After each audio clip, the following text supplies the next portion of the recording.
For many years, the Indigenous community has been putting many different remedies and beauty aids to the test. They have used their easy access and relationship with botanicals to create the best healing and nurturing products with sustainable benefits. The First Nations has built our cosmetic and skincare community as they were the first to discover some of the many ingredients we use from day to day. As their secrets have been passed down from generation to generation, many botanicals are modernly used in brands we are all familiar with. For example, rosehip seed extract was discovered by First Peoples and is now used in a facial oil by Burt's Bees, a facial oil by The Ordinary, and a facial oil by The Inky List. Also, juniper roots and aloe vera are also discoveries that we can now use in Aesop's Fabulous Face Oil and The Body Shop's Aloe Vera Soothing Day Cream. From the anti-inflammatory benefits of aloe vera to the dandruff recovery and scalp soothing properties of wild mint, here are just a few of the many beneficial discoveries by the Indigenous First Peoples. Corn to purify the skin. Corn was formerly used in many different ways that led to many different modernized uses of corn today.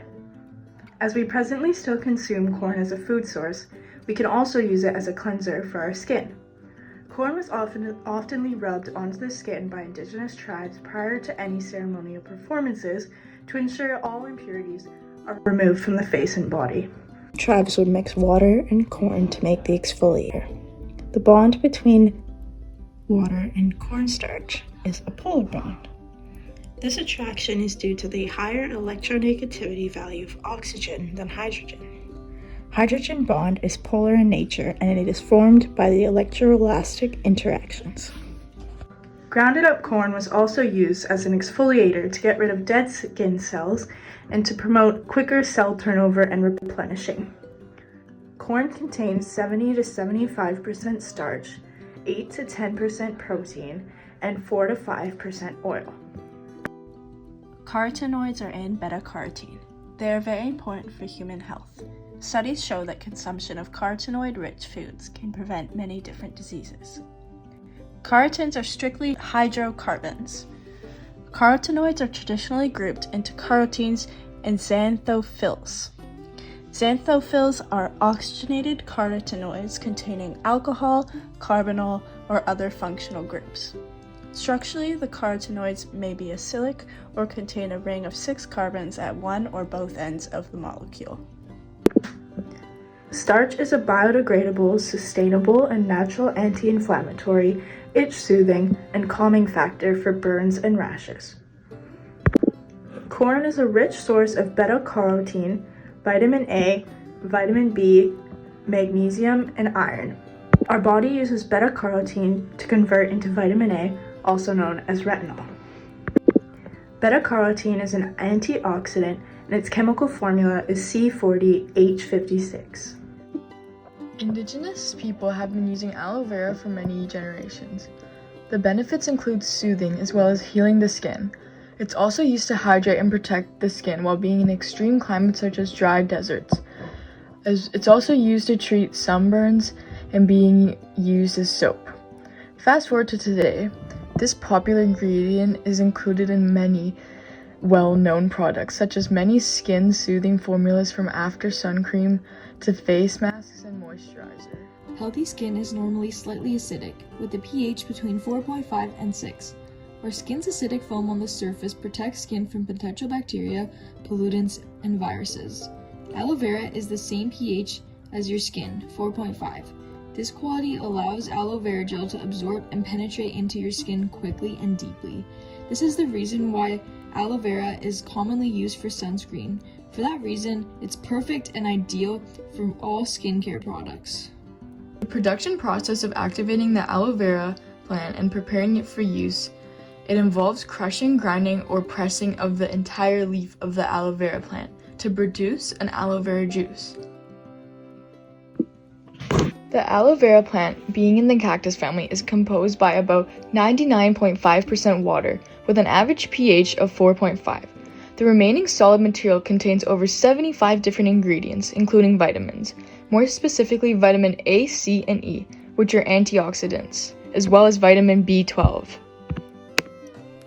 The rest of the ingredients include minerals, enzymes, sugars, Anthraquinose with the chemical formula of C14H8O2 or phenolic compounds, lignin with the chemical formula of C18H13N3Na2O8S2, saponins with the chemical formula of C58H94027, sterols with the chemical formula of C17H280, amino acids with the chemical formula of CHNH2COOH, and finally silicic acid with the chemical formula of C7H6O3.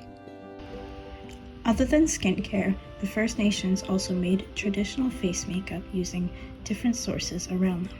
White and yellow paint was created from clay among the riverbeds. Green paint was made from copper ore. Some blue paint came from drying certain types of duck manure, and some tribes would combine bluish mud and yellow to make green paint. Powdered charred wood would be used to make black paint. Red, the most frequently used color, was usually made from crimson-colored clay. To make brownish red, they would heat yellow clay over ashes until it turned red. The heat removes the molecular water within the clay to allow the color change. The color change occurs when copper is exposed to oxygen. The overtime change of green is the natural shade of patina. Patina protects copper from deterioration, and when it is exposed, it starts to deteriorate. One of the most commonly and easily made paints was the black paint. To make this paint, they would burn wood to get charcoal. This burnt wood would make a charcoal dust, which is a very dark black. They would take the charcoal and they would gently crush it and then mix it with water to get the preferred texture. Then afterwards, with an easy application, they would get a dark black pigmented paint. The burnt wood chemical equation is 6C10H15O7 plus heat. That creates charred wood and gas being C50H10O plus 10C2O, being a combustion reaction. And a great description of this process by Frances Desmore in her work titled Tentin Sioux Music. First, the substance is mixed with water and is formed into a ball. A hole is dug in the ground in which a fire of oak bark is made. When the ground is baked, the coals are removed. The ball is placed in the hole and a fire is built above it. This fire is maintained at a gentle, even heat for about an hour, which is sufficient for the amount of substance usually prepared at a time. The action of the heat changes the color of the substance to red. When the ball is cold, it is pounded to powder. In the old days, this red powder was mixed with buffalo fat in making the Native American face paint, but at present time it is mixed with water. White, black, and blue paints were obtained by mixing colored earthly substances with buffalo fat. The blue was formed in southern Minnesota and required no treatment by heat, and the white and black was found in North Dakota. As we continue to live, work, and play on the traditional lands of the Musqueam, Squamish, and Tsleil-Waututh Coast Salish people, we have to acknowledge that we have the First Nations to thank for many of our products that have and will continue to benefit us and the others around us.